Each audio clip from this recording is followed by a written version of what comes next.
90th birthday. You go up the long track that will take a car but is best walked on slow foot, noting the lichen that writes history on the page of the grey rock.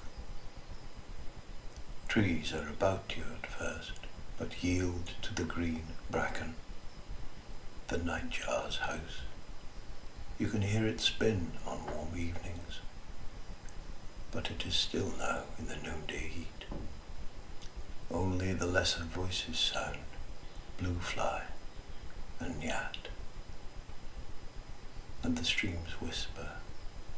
As the road climbs, you will pause for breath, and the far sea's signal will flash, till you turn again to the steep track, buttressed with cloud. And there at the top, that old woman, born almost a century back, in that stone farm, awaits your coming, waits for the news of the lost village she thinks she knows, a place that exists in her memory only. You bring her greeting and praise for having lasted so long, with time's knife shaving the bone. Yet no bridge joins her own world with yours. All you can do is lean kindly across the abyss to hear words that were once wise. Good.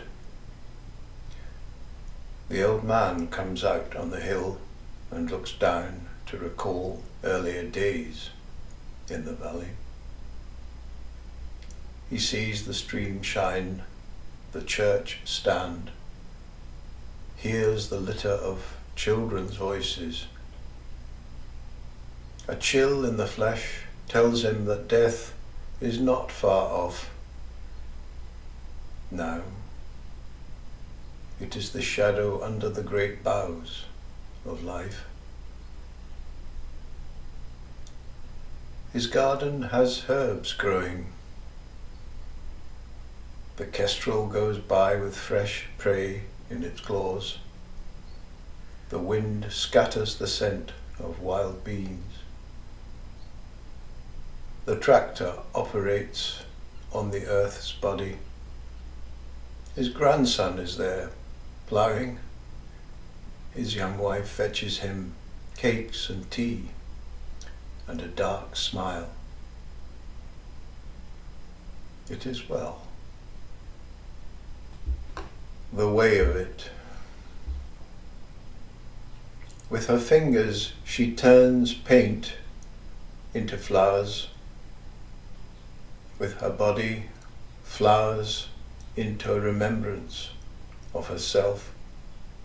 She is at work, always mending the garment of her marriage, foraging like a bird for something for us to eat.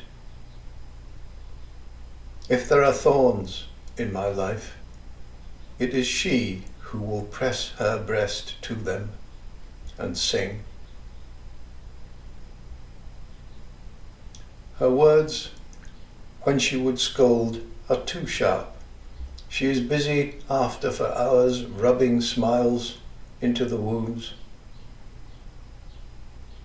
I saw her when young and spread the panoply of my feathers instinctively to engage her.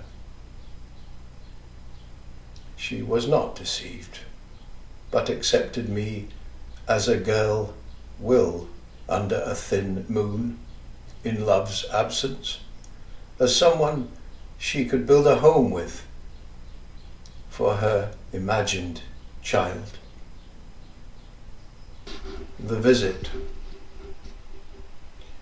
She was small, composed in her way, like music.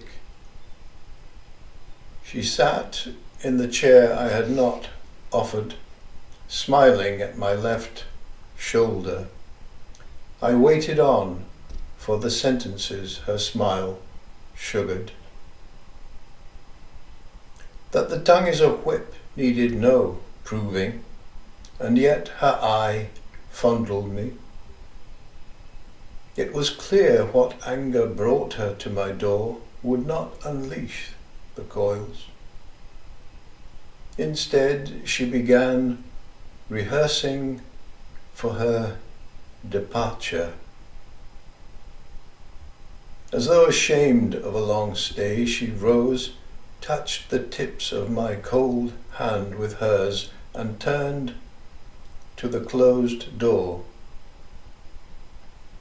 I remember not opening it. Death of a poet. Laid now on his smooth bed for the last time, watching dully through heavy eyelids the day's colour widow the sky. What can he say worthy of record?